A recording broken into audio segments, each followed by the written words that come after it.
紐約警局一警員因涉嫌2次從長島一間 Target 商店偷竊價值總計15蚊嘅止咳藥而被逮捕，並被停職停薪。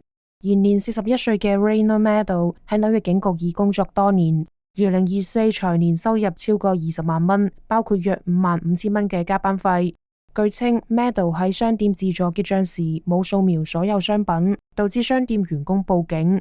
Meadow 因涉嫌喺11月24號同12月7號喺 Valley Stream 嘅 Target 商店偷止咳藥而面臨2項細額盜竊指控。Meadow 將於12月27號出庭，屆時佢將決定是否認罪。天下衛視記者編輯報道。